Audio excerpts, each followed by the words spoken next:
The day the alien princess arrived on the human outpost was like no other.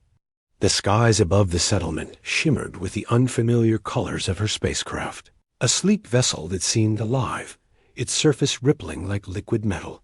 Humans gathered in awe, some whispering rumors of her beauty and intellect, others quietly worrying about what she might demand. Among the crowd, Eli, a young engineer, stood with his hands folded behind his back. He did not look at the princess as others did. Her entrance was marked by a graceful descent, and the thrumming of her ship's engines faded into a soft hum. She stepped out, tall and radiant, with skin that glimmered faintly under the sun, and eyes that reflected every shade of her home world. Everyone stared. Everyone, it seemed, except Eli. The princess paused mid-step and fixed her gaze on him. Her voice, calm yet commanding, broke the murmurs around them. "Eli," she said, her tone carrying a weight that made the crowd fall silent. "Why do you never look at me?" Eli blinked once, surprised. He had expected curiosity, perhaps admiration from her, but not this direct confrontation. He met her eyes, finally, though not with awe. Instead, he offered a simple reply. "Because I look at people for who they are, not for what they appear to be." The statement seemed to hang in the air. A faint ripple passed over her expression, something between astonishment and intrigue. The crowd around them shifted uncomfortably, sensing a quiet challenge in his words. She, the princess of a species that prided itself on the fear and respect it commanded, had encountered a human who did not bow to appearances. For days after, she lingered in the outpost. The human settlement was humble by her standards, a collection of steel and glass structures, fields of engineered crops, and buzzing laboratories. Yet she found herself drawn to its simplicity, to the people who lived without the rigid hierarchies of her world. Eli, meanwhile, continued his work repairing the outpost's energy core. Each day, she would watch from a distance, observing the way he moved, the way he interacted with his team, the patience he displayed even under strain. She attempted conversations several times, yet each time she would begin with a title or a display of rank, and he would quietly steer the talk toward the work or the well-being of others. It was frustrating at first.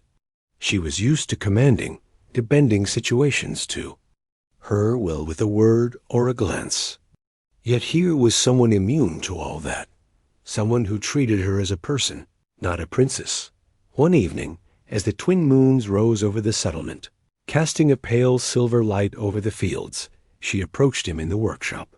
He was bent over a panel, adjusting circuits with delicate precision. She stood silently for a moment, just watching. Then she spoke, her voice soft, almost hesitant. "Eli," she began, "why is it that you never look at me the way others do? The way they admire or fear?" Eli straightened, wiping grease from his hands. He regarded her steadily, not with reverence, not with awe, but with the same quiet sincerity he gave to every task. "I have nothing to fear and nothing to admire," he said plainly. "You are a person. That is enough."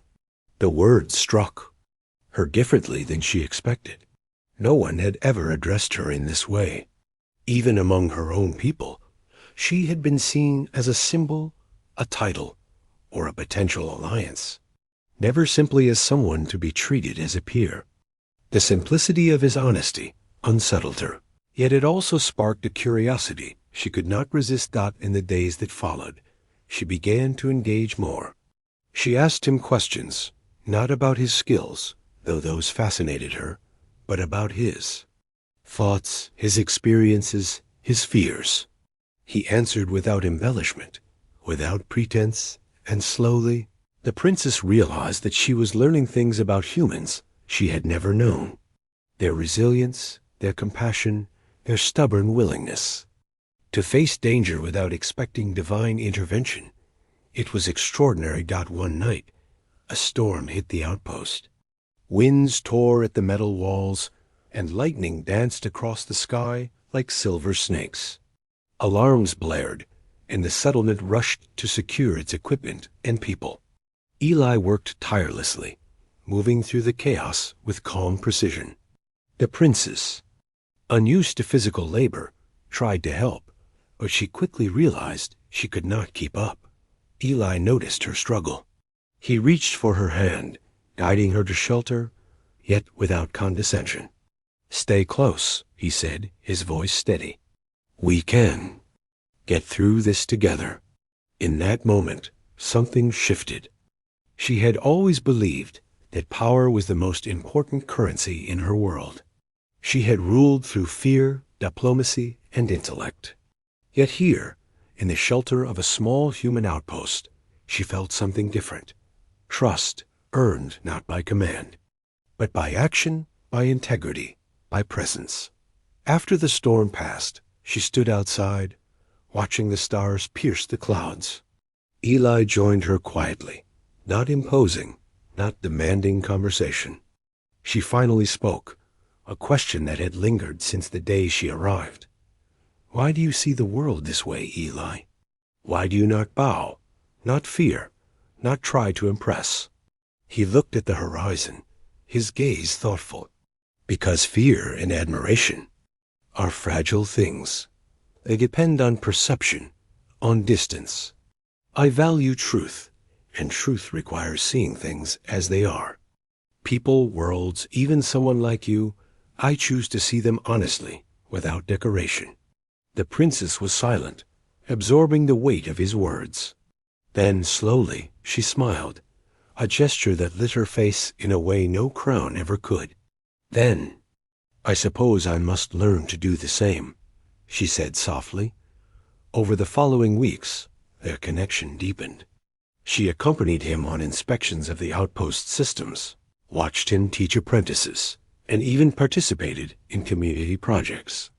Every interaction revealed layers of humanity she had never anticipated.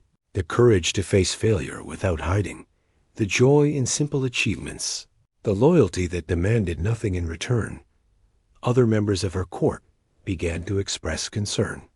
They whispered of protocol, of the dangers of human influence, of what it meant for a princess to align herself with one who bore no titles. Yet she dismissed their warnings. She had learned something more valuable than protocol: the worth of character, the power of authenticity, the strength of humility. One afternoon, she brought him to the top of a nearby hill. The settlement lay below them, a patchwork of light and shadow. The air was crisp, and the distant stars began to twinkle in anticipation of nightfall. She turned to him, her expression serious yet vulnerable. "Eli," she said, "you have changed the way I see everything. Your words, your actions, they have altered my world. I am no longer the princess I was when I arrived.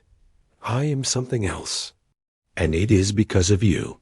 He looked at her, his calm demeanor unwavering, though he felt a warmth that made his chest tight. "I have done nothing extraordinary," he replied, honest as always. "I simply treated you as a person. That is all anyone ever truly wants." She reached out, touching his hand lightly. "Then it is extraordinary," she said, "because it is rare and because it is real." From that day, the dynamics of the settlement shifted. Humans and aliens began collaborating more openly, inspired by the example of their princess and the engineer who had refused to look at her with awe. Tensions eased, trade flourished, and knowledge was shared freely.